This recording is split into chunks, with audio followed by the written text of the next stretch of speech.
I used to think money was just math columns and sums and the quiet logic that made my world feel stable. I built my life around spreadsheets the way some people build around prayers. Most nights I fell asleep with my laptop still open, the blue glow fading across my pillow like a tide. Numbers gave me order. Family gave me something else.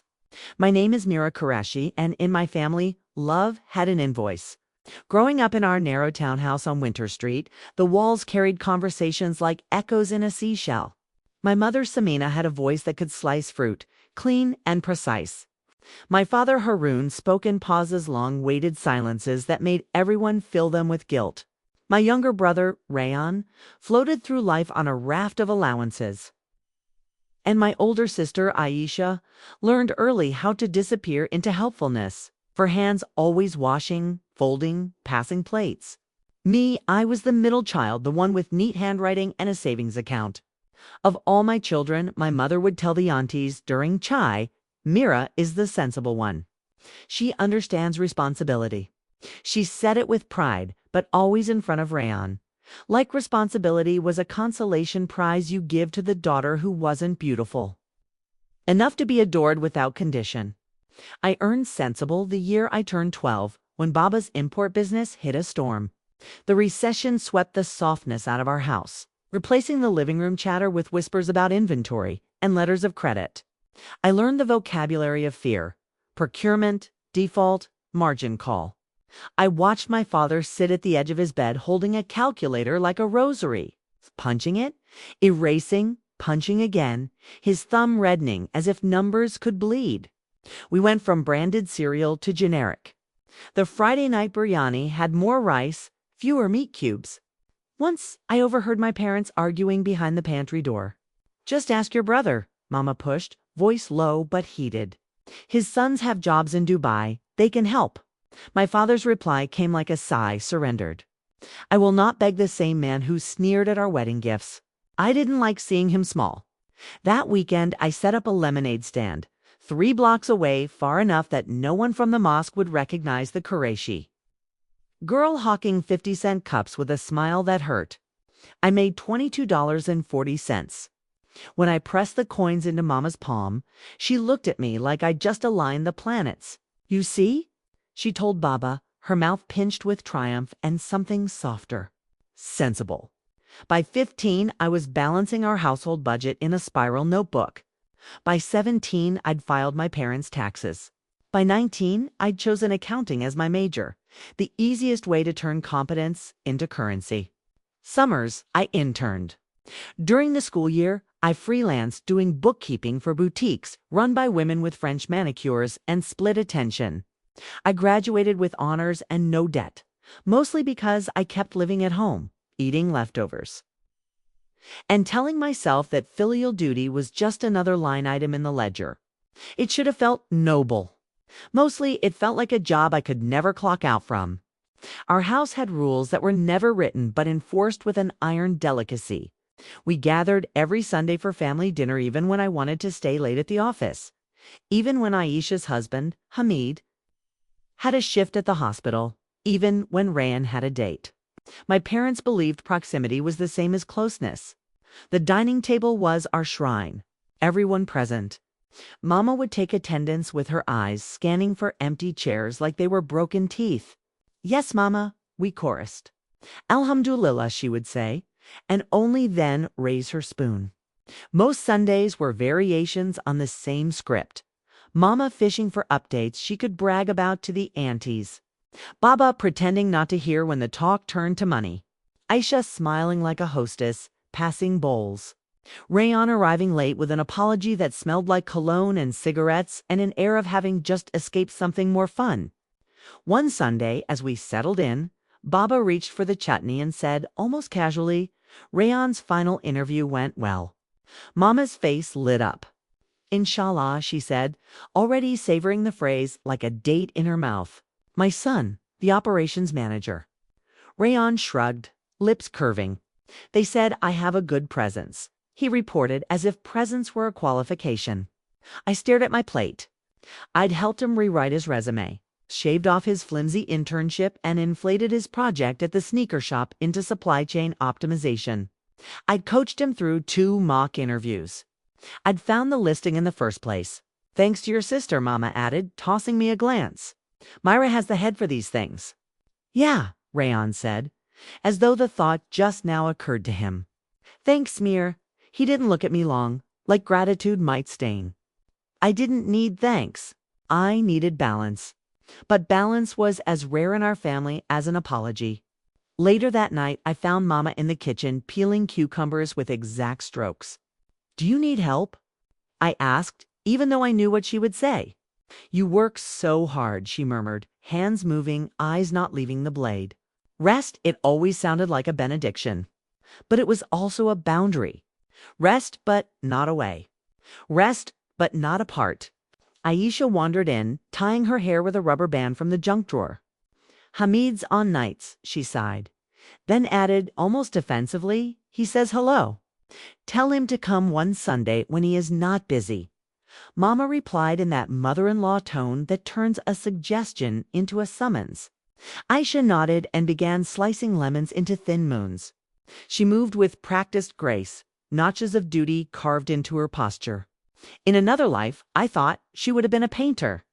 Wedding season is coming, Mama said, flicking cucumber peels into the trash. So many invitations. We must plan. Clothes, gifts, envelopes. It adds up. I knew what was coming before she said it. I always did, they asked. The tiny, polished request dropped into my palm like a pebble that accumulated into a landslide. Your father is proud, but things are tight, she continued, the way people talk about new shoes that pinch. Just for a few months, Beta. You are the sensible one. The cucumber peeled down to its pale flesh. Naked. Cool. You can handle it. Of course, I said, like a well-trained reflex. Of course. I told myself it was temporary. Soon, Rayan would have his salary, and Aisha could stop bringing Tupperware from her in-laws. And Baba would let the calculator rest. I told myself many things, most of them kind, all of them lies. The first real fracture came on a Tuesday when rain made the city look like someone had smeared it with a thumb. My boss, Janice Hart, called me into her office. Janice wore structure the way other women wore perfume. Her face did not bend easily into smiles. Close the door, she said, then folded her hands. Mira, you've been with us 3 years. Reliable, detail-obsessed, good with clients. A pause. I'm promoting you. Senior associate. There'll be a raise and a new account, Telmridge Hospitality. For a second, my brain stalled. Promotion, raise me. I saw, in rapid montage, the student loans I never had but could have paid. The condo listings I'd saved at night, the necklace I'd bookmarked and never bought. My life, stepping from grayscale into color. All right, I managed. Thank you. Janice's mouth did something like a smile. You've earned it. Start next Monday. She slid a folder across the desk. And take tonight off. Celebrate. I left her office floating and booked a table at Sabzi. It's a Persian spot with the pomegranate stew I could only afford on my birthday. On the family group chat, I typed promotion. Dinner on me. Then, because I didn't want to make assumptions, I added no pressure. Rayan responded instantly. Yassi's Mira. Can I bring Lena? His girlfriend of 2 months, long lashes, short attention span. Aisha posted 3 clapping emojis and a heart. Baba replied with a thumbs up. Mama called me. Beta, she said, voice warm as soup. Mashallah. Your father will be proud. Should we all go? Maybe not that expensive place. There is a new Pakistani buffet, reasonable. I hesitated. I wanted to sit in a place where the lights were low and the plates were ceramic and the waiters said your name. I wanted, just for one night, not to calculate. Let's do Sabzi, I said, gentler than I felt. My treat. You are too generous, she sighed, which was her way of saying, you can handle it. At the restaurant, the waiter slid plates onto the table like dealing cards. Saffron rice. Stews lush with herbs. Lamb that fell apart under the fork. Rayan and Lena took selfies with the candlelight. Baba examined the cutlery like it was a puzzle. Aisha coaxed Mama into trying the Fasenjan and then watched her closely, seeking approval like a child with a drawing. I was buoyant, fluttered a hand shorthand for worry. Just until Rayan's job is confirmed. Mama, I said softly, we were in public. Felt like being asked to take off my shoes in the middle of the street. Tonight, can we just celebrate? I am celebrating, she protested, all innocence. I am so proud. And proud mothers think ahead. Her smile was bright and brittle.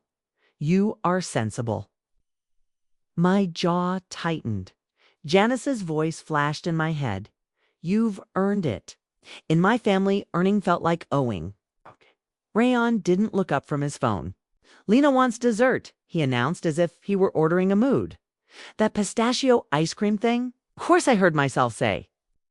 The bill arrived later, a number thick enough to make my stomach flip.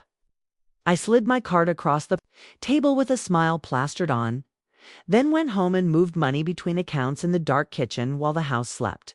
The insurance, the dinner, an envelope for another cousin's Menda numbers drained away like bathtub water clogged with hair. I kept a ledger of everything. Rent I didn't ask for but paid anyway to help with the mortgage. Groceries I bought and watched vanish, surprise expenses presented like hot towels. It made me feel in control, pinning butterflies of obligation to the page.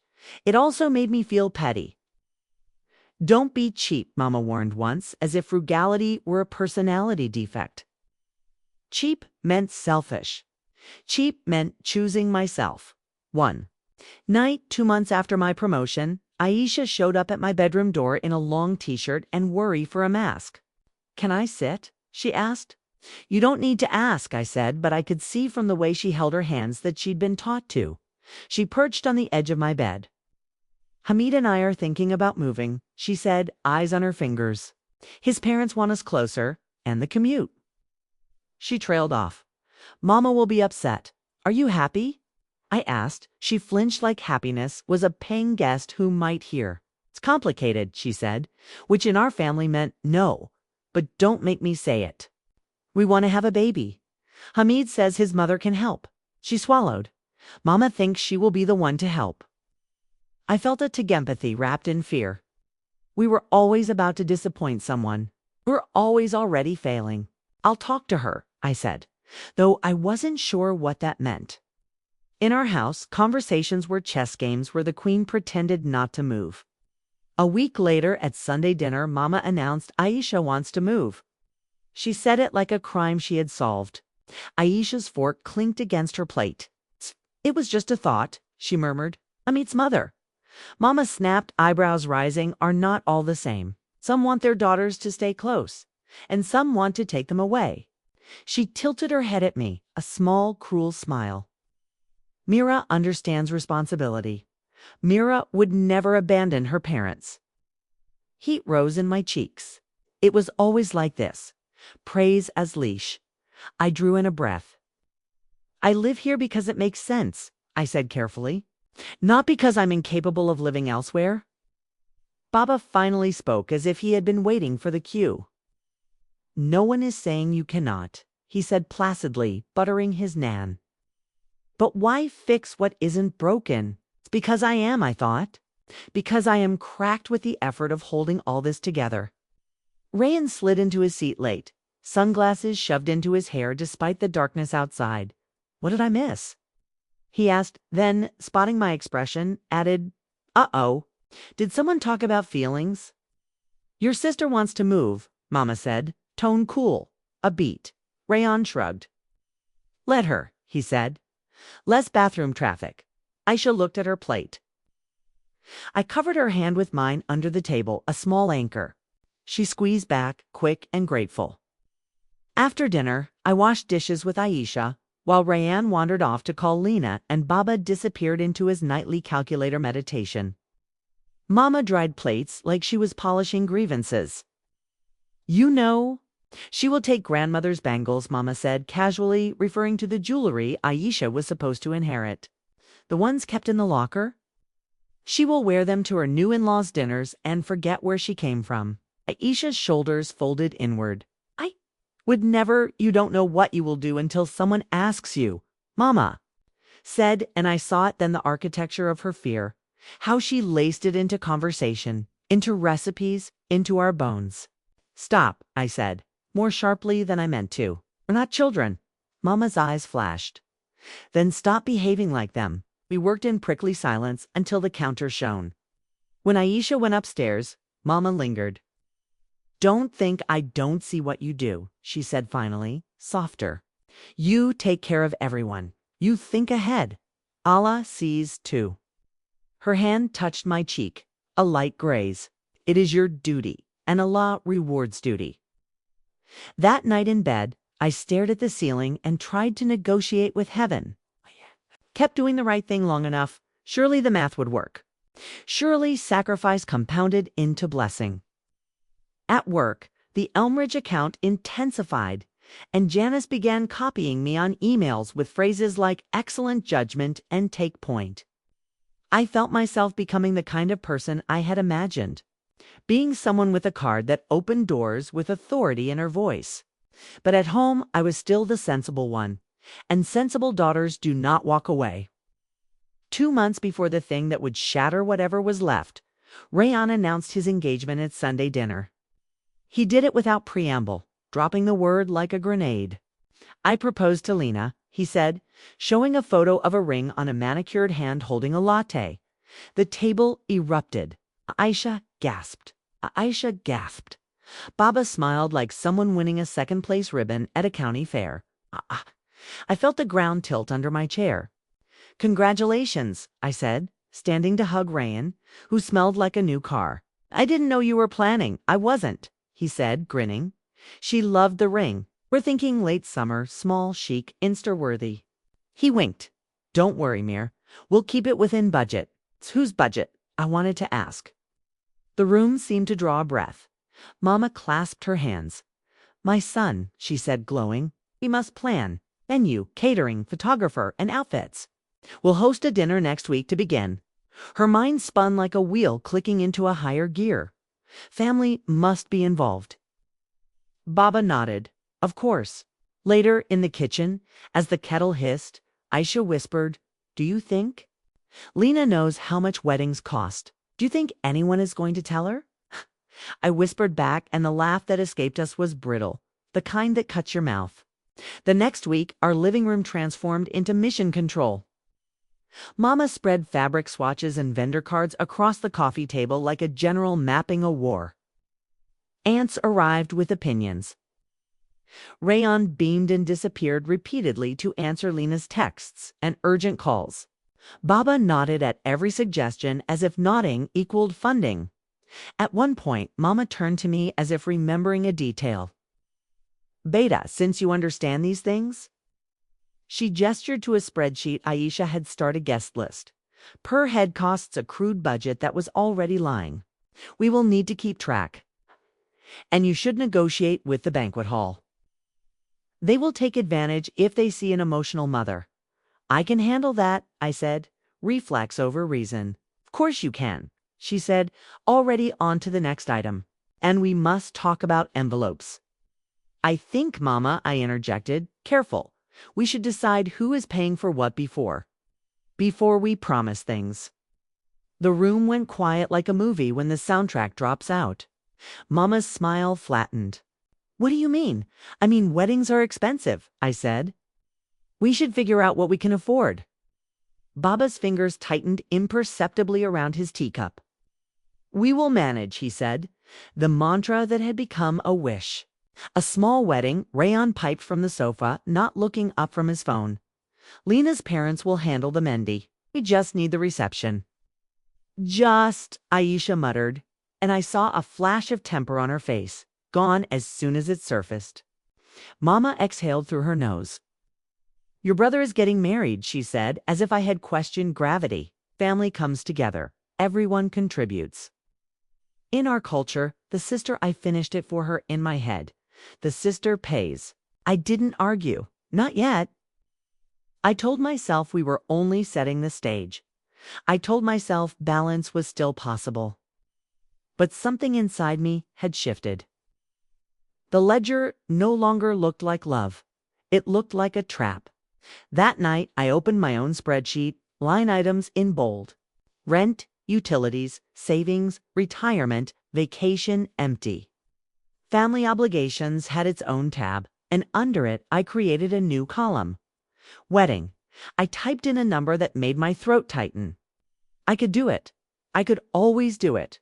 That was the trouble. Sleep came late and thin, and at 3 a.m. I woke to the sound of Baba in the hallway, whispering into his phone. The words floated into my room through the cracked door. Yes, short term. My heart thudded loud as a fist on wood.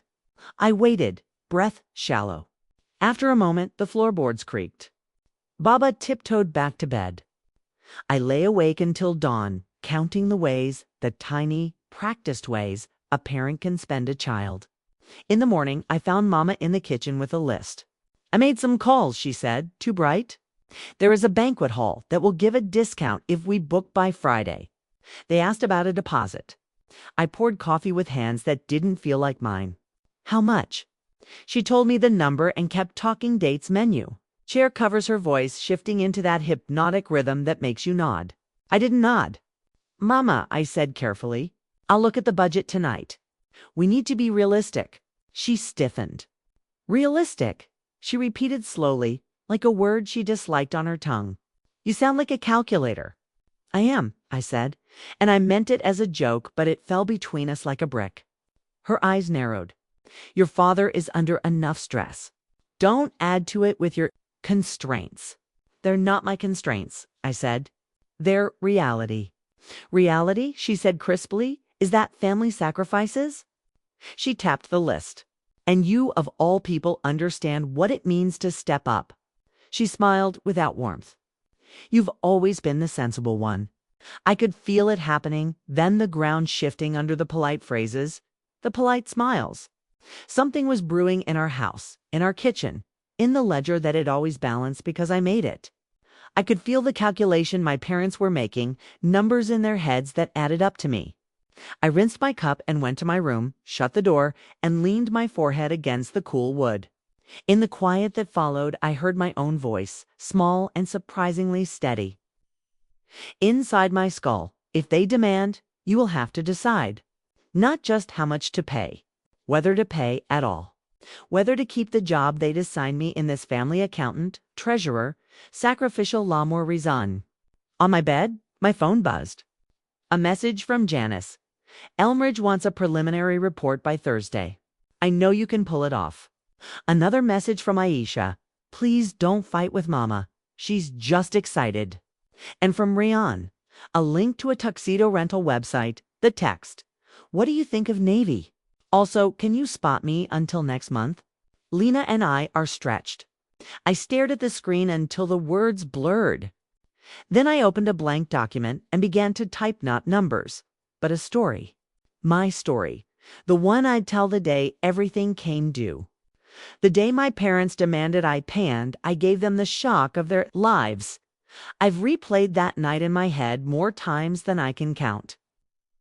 The way you replay a nightmare to convince yourself it wasn't real, but it was. And it began like so many things in our family with a dinner party that wasn't about food at all. Mama had been buzzing with energy for days, preparing for it as though the queen herself were coming. She ironed the tablecloths 3 times, scolded Aisha for folding the napkins the wrong way, and barked at me to call the caterer to confirm. Then reconfirm, then check one more time because people always forget something. This dinner, she said, tapping her list with a manicured nail, is where we will show everyone that Rayan's wedding will be the event of the season. Respectable, grand, but tasteful. Everyone will see how much we value family. By everyone, she meant the extended cousins, the judgmental aunties, and Lena's parents, especially Lena's parents, who had money and the kind of polished smugness that comes from never having to check the price tag before buying. I knew the subtext. This was also where the financial expectations would be set. When the night came, our house looked like a showroom. Fresh flowers sat in cut glass vases. The aroma of biryani mingled with sandalwood incense, and the living room sparkled with borrowed chandeliers Mama had rented for ambiance. Guests arrived in a flurry of silken perfume. Lena floated in wearing a shimmering gown, her nails jeweled, her laughter like a bell designed to be overheard. Her parents followed, elegant and smug, with the faint air of inspectors arriving at a construction site. I stood in the corner for a moment, clutching a tray of drinks like some unpaid waitress, watching Mama beam and usher people inside. "Mira, darling," she called, catching sight of me. "Pass these around. Don't just stand there." "Yes, Mama," I murmured, though my chest tightened. I moved through the room offering glasses, smiling politely at cousins who eyed me up and down. Some whispered about my promotion, about how lucky my parents were to have a daughter like me. Lucky. The word tasted bitter. Dinner was served in courses, something Mama had insisted on to look sophisticated. By the time dessert arrived, conversations had swelled to a steady hum, laughter rising and falling like tides. That's when Mama stood, her bangles chiming, and clinked her glass. "Family, friends," she began, her voice syrupy. "We are so honored to celebrate this engagement. My son Rayan and his beautiful fiancée Lena are about to begin a new chapter. We want their wedding to be unforgettable, a true reflection of love and tradition." Applause scattered across the table. Rayhan grinned, his arm draped around Lena, who basked in the glow of attention. Mama's eyes glistened theatrically. Of course, such an event requires sacrifice. And as you all know, in our family, we believe in supporting one another. It is not just the parents' duty. It is everyone's duty. My stomach dropped. She glanced at me deliberately, her voice growing louder. "And we are so blessed to have a daughter like Mira, who is successful, stable, and responsible. She has already promised to contribute generously toward the wedding. After all, what is family for, if not to lift each other up?" The room turned toward me, 100 eyes pressing like weights. Some aunties nodded approvingly. Lena's parents raised their brows, visibly impressed. Rayan smirked. I froze, every nerve burning. I had promised nothing, not a word. Yet here I was, publicly volunteered, like a cow led to slaughter. I forced a tight smile.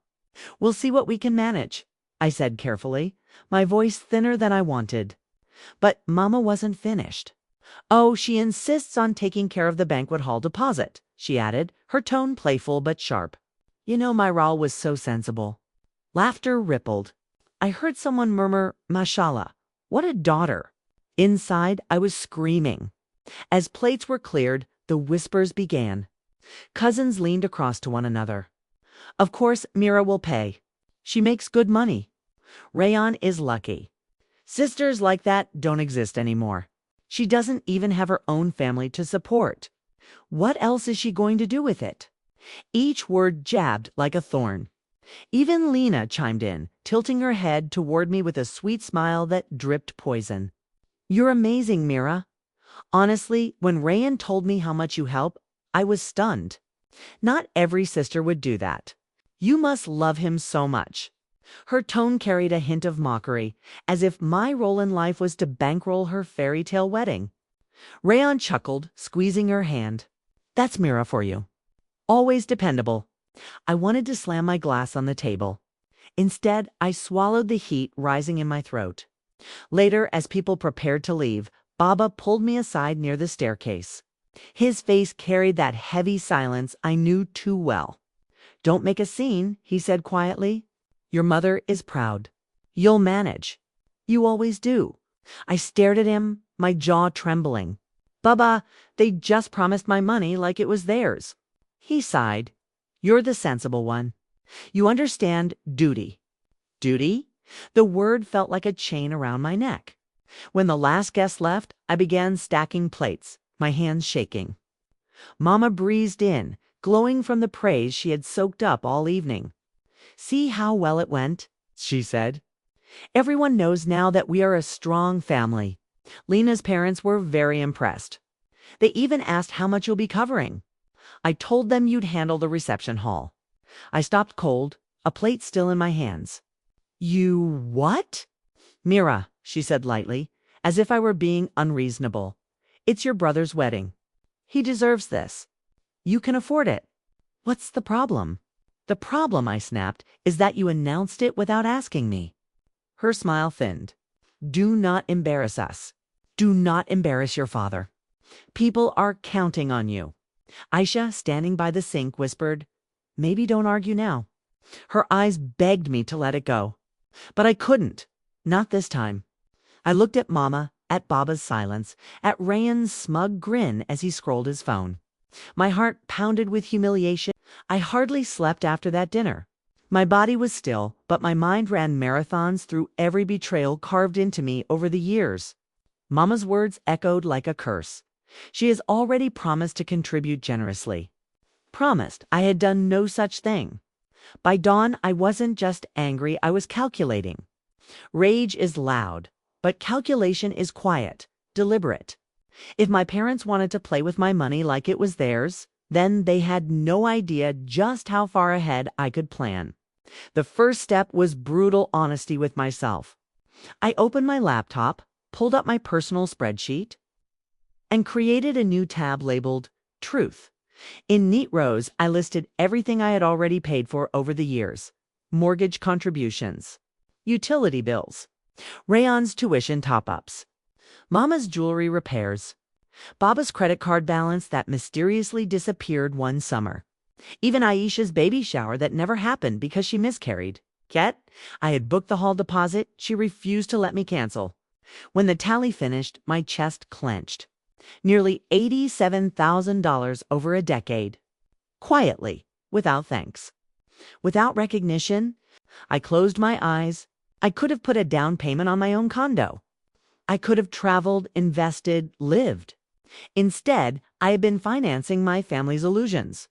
That's when I realized this wasn't just about Rayan's wedding. This was about decades of theft dressed as duty. 2 days later, Aisha slipped into my room after dinner, looking like a ghost in her pale sour. Can we talk? She whispered. I nodded, motioning her to sit. She perched on the edge of my bed, wringing her hands. I can't stay long, Mama will wonder. But, Mira, I need to tell you something. Her eyes filled before her voice did. Hamid and I, things are worse than you think. His parents don't just want us to move closer. They want us to move in. With them, permanently. My stomach twisted. And Mama. She doesn't know. If she finds out, she'll say I'm abandoning her. Aisha's tears spilled. But Hamid says it's the only way we can afford childcare if we have kids. His mother offered to help, but she wants us under her roof. I reached for her hand. You shouldn't have to choose between your husband and Mama's approval. Her grip tightened. That's not all.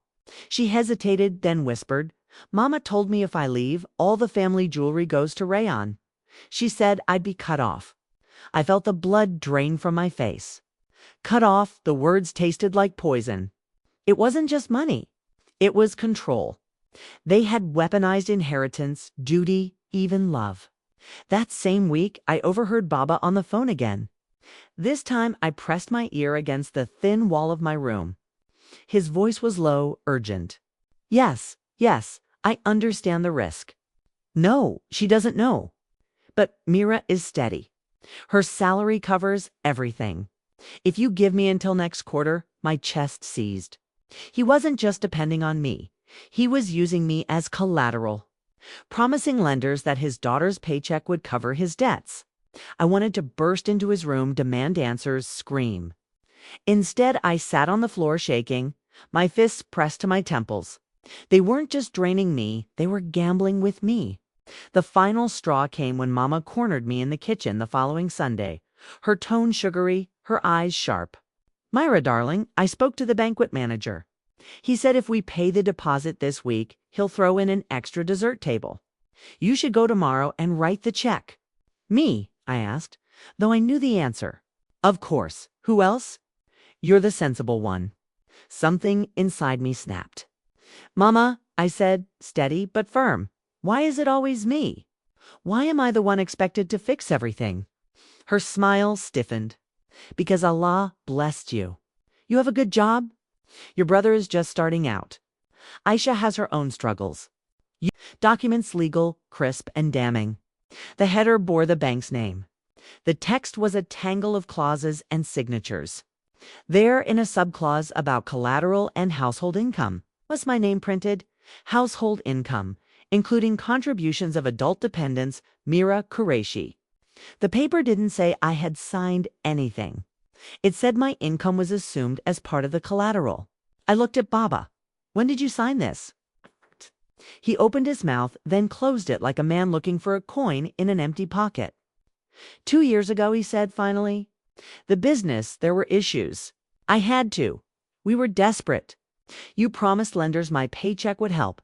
I said slowly so everyone could hear. "You told them you would count on me and called them and said it. You used my name in a legal way without telling me. You gambled with my future and hid it." I prepared the next piece carefully. A printed transcript of 3 voicemails. The first was from a loan officer asking for confirmation of the family's income composition. The second was a recorded call between Baba and a representative where he mentions offhand, "My daughter works overseas and sends money not quite the same as listing my income as collateral, but close enough to show intent." The third was a voicemail left for a creditor acknowledging a promised payment from family contributions and asking whether Mira's salary could be considered. Mama's hands trembled. Rayon shifted uneasily. The room smelled like someone had opened a tomb. "You had no right," I said, "to do this without my knowledge." Someone int. Natsia sharp and quick-mouthed to the person next to her. "So he's been lying." The chat arose. I had rehearsed what came next until the words fit like armor. "You have been treating me as a source of funds to be tapped at will." I said, "You announced tonight that I would take care of the banquet hall deposit." That wasn't a request. It was a public assignment. I refused then because I don't accept being assigned without consent. But refusing is not enough. You must be held accountable. At that, the lawyer I'd hired because I had thought ahead and because Janice had gifted me a sliding scale contact after she heard rumors in the office stood up from the back of the room. He introduced himself formally: Mr. Kareem Shah, solicitor, specializing in family and financial law. He had a certified copy of the second mortgage notices and the bank's foreclosure timeline printed in red. "I advised Ms. Qureshi in confidence 2 weeks ago," he said. "Since then, we opened an inquiry with the lender. The mortgage is in arrears. There is an outstanding balance that, if not serviced, will result in foreclosure proceedings. The lender has requested confirmation of the sources of income used as collateral. Ms. Qureshi was not aware her name was being used in this fashion." The air in the room sucked out like a vacuum. Rayon's phone clattered to the floor. "You can't be serious," Baba protested, voice shrill. The denial like a poorly rehearsed line. Mr. Shah inclined his head. "I am. And the lender has agreed to pause immediate foreclosure if the household provides clear, documented proof of the income sources and a plan to service the arrears. Without that, they will proceed." Mama looked like someone who had been set alight from the inside. "We will manage," she said too quickly. "We will know," I cut in. My voice, when it came, was sharp as a blade. "You won't. Not without open books. Not without written commitments. Not without accountability." I pulled out more documents, copies of messages in which Mama had boasted to neighbors about my sensible daughter paying. Texts from Rayan asking, "Can you spot me until next month?" And, incriminatingly, screenshots from Lena's mother asking, "How much can she cover?" We are planning a grand event. There was a pattern: expectation, assumption, entitlement. I set down the final piece of the puzzle, a contract prepared by Mr. Shah, on the table. In legal ink were terms that would stand in a court of law.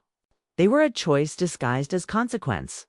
"If you want me to pay anything toward the reception deposit or the mortgage arrears, you will sign this agreement," I said. "It will stipulate full financial transparency for the household for the next 5 years. It will require that any future use of my salary be explicitly consented to by me in writing. It will require Rayan's financial contribution to his wedding. No more assumptions that his sister will cover him. It will require that Mama and Baba meet with a financial counselor and participate in a repayment plan. Failure to comply will release me from any moral obligation to pay and will authorize me to take legal action to recover funds paid under duress." The silence that followed was heavy, like a weight settling. I saw my mother's eyelids flutter. Baba's face unmoored itself into something small and old. "You can't," Baba started, but he stopped. The cost of argument had been tipped and now lay in cold print across the table. Aunties whispered. Rayan's face twisted. Lena's smile flickered and collapsed into a grim line. Hamid, who had come as Aisha's supporter, sat rigid, then slowly reached across to squeeze Aisha's hand. "You'd actually sign this?" Mama asked, voice thin and small, pleading and furious all at once. "Yes," I said, and the word itself felt like a verdict. "I will sign if you sign. If you want me to be responsible moving forward, responsible in the legal sense, you must agree to responsible behavior. That means honesty, repayment plans, and real participation from every adult who benefits." Baba's shoulders bowed. He looked at Mama as if seeking counsel from the ghost of his own pride. "What do we say, Samina?" he asked. Mama looked at the gathered faces, our relatives, the judgmental neighbors, Lena's parents with their arms folded, Mr. Shah concretely present, the ledger staring back at them. Her pride cracked. For the first time, I saw her not as the matriarch, but as a woman who had been made small by fear and the need to be respected at any cost. She looked at me, or really looked. Something in her eyes shifted. It was not a complete surrender. It was a fracture. We will sign," she whispered. It felt like an avalanche of small admissions. Baba nodded slowly. Rayan cursed under his breath and stormed out. Lena hovered like a ghost and then left with her mother in tow. The aunties dispersed like a flock whose leader had died. Mr. Shah placed the contract in front of them, his pen poised. "Sign here," he instructed, and when Mama's hand trembled as she took the pen, I felt the air change. She wrote her name in looping, deliberate curves. Baba followed, then Aisha more quickly and with visible relief. Even Hamid signed, supporting Aisha's choice of solidarity. Rayan did not return. He texted that night, terse and furious, accusing me of public humiliation and ruining the wedding. He called me selfish. I saved the messages. They were evidence too. When the signatures were wet, Mr. Shah closed the folder. "We will file these as a binding family agreement," he said, "and I will be contacting the lender to negotiate the arrears in good faith with the documentation you have now provided." Mama collapsed into a chair, head in her hands.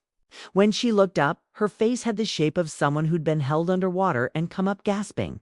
"Mira," she said, voice small and raw, "I did not mean to hurt you." "You did," I answered, honestly and without malice. "But you also did not know better. You thought you were protecting the family. That's why this matters, because the way you protect us hurts us." She inhaled as if trying to breathe out something different. "What will people say?" she whispered. "They'll say what they always say," I said. "Some will be angry. Some will sympathize. But most importantly, people will understand that I am not a secret bank. That will change how they treat me." Aisha reached for my hand across the table and squeezed. Her eyes shone with something fierce. "I'm sorry," she breathed. "I should have told you sooner." "You didn't need to tell me," I said. "You needed someone to know we could fight back." Outside, Rayan's car peeled away with a rev that sounded like promise and threat all at once. I felt a complicated current of triumph and grief. Justice had a price. It was not cheap. My relationship with them would never be what it was. There would be stares at Eid prayer, awkward silences at birthdays, gossip like a low tide scraping the shore. But I had done something else.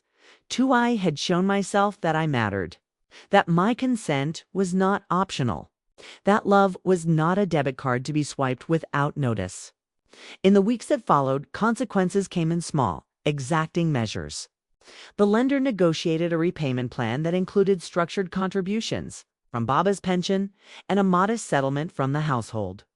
Rayan called once sangry, contrite, then distant. Lena unfollowed me on social media. A few relatives sent tense messages that never quite asked the question I wished they would. "Are you okay?" A small group led by Aunt Nasia formed as unexpected allies, women who'd had similar stories and found in me something brave.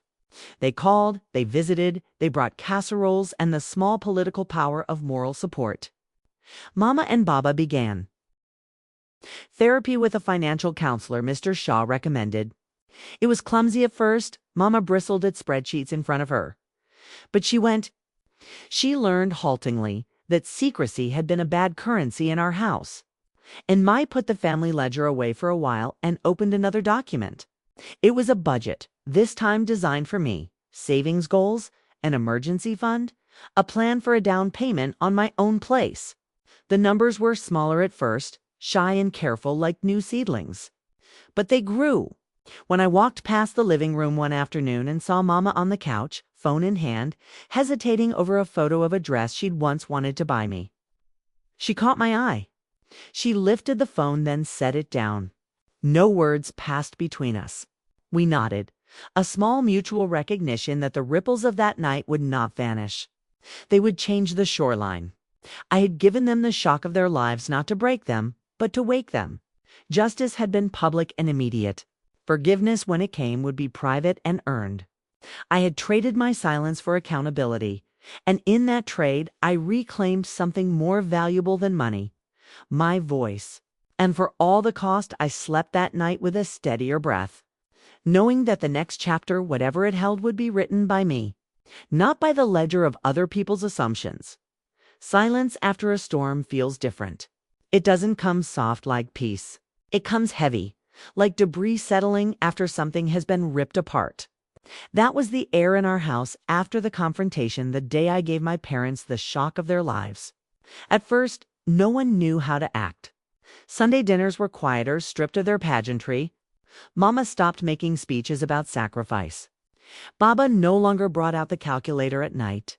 Even Rayan, when he appeared, carried himself with stiff resentment rather than swagger. But in that silence, I felt something I had never felt before in this house. Control.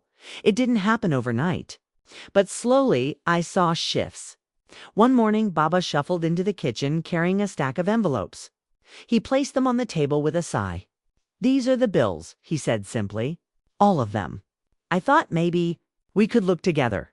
It wasn't an apology, not exactly. But it was acknowledgement. Transparency, where once there had been shadows. Mama, too, softened in her own way. One evening while folding laundry, she paused and said quietly, "I should not have spoken for you that night. I thought I was protecting us.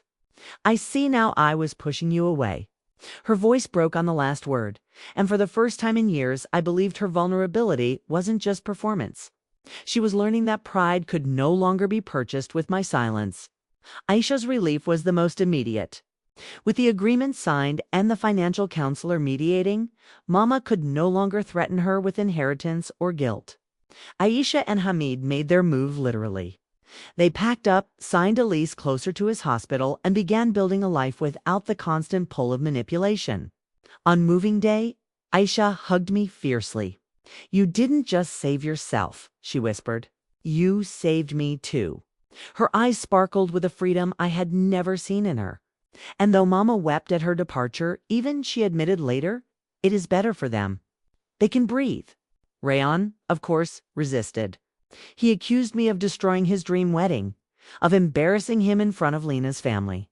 He texted me once, spitting venom, "You're jealous. That's why you did it. You never wanted me happy." But Lena's family, practical as they were, quietly pulled back from the grand plans once they saw the truth. The reception became modest, scaled down, more manageable. Rayan had to contribute from his own salary. The entitlement in his eyes dulled when he realized I would no longer carry him. We still speak, but the words between us are fragile, tentative. Perhaps time will stitch us together again. Perhaps it won't. Either way, the leash has been cut. For me, the transformation was not just external. It was internal, too. I finally opened a savings account with only my name on it. I started setting aside money not for someone else's emergencies, but for my own dreams. I browsed apartments, imagining a space with walls that held only my voice. I even booked a weekend trip just for me. No explanations, no guilt. At work, I thrived. With the Elm Ridge account under my management, I was promoted again within the year. Janice congratulated me with rare warmth. "You know what I like about you, Mira?" She said, "You don't just manage numbers, you manage truth." Her words landed deep, because that's what I had done with my family. Manage the truth no matter how much it hurt. Sometimes I still lie awake at night, staring at the ceiling, replaying the voices from that fateful dinner. Mama's insistence, Baba's silence, Rayon's smirk, my own trembling voice saying, "This isn't love. This is exploitation." It hurt to say it. It hurt to live it.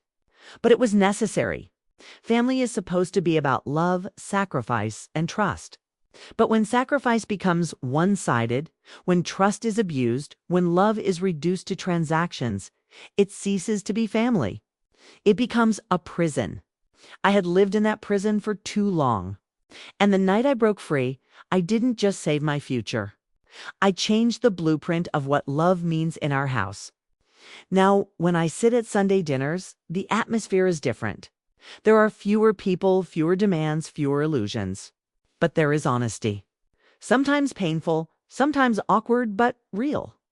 Mama no longer introduces me to guests as the sensible one who pays for everything. Instead, she says, "Mira is strong." She stands for herself. There is pride in her voice, but a different kind of pride, not borrowed. Baba still struggles with shame, but he tries. And that, for me, is enough. As for me, I have learned that being sensible doesn't mean being silent. That love without respect is just another word for obligation. And that sometimes the only way to teach people your worth is to show them what happens when they underestimate it. So, yes, my parents demanded I pay. And I did. But the price I paid wasn't in dollars. It was in truth, in justice, in reclaiming myself. And that, at last, is a debt settled. And that was my story. If you felt the pain, the betrayal, and the justice in the end, then don't let it stop here. Hit that like button to show your support. And share this video with someone who needs to hear that standing up for yourself is never selfish. Subscribe to the channel for more stories of family drama, betrayal, and the sweet taste of revenge. New episodes drop every week. And remember, sometimes the best payback is simply choosing yourself.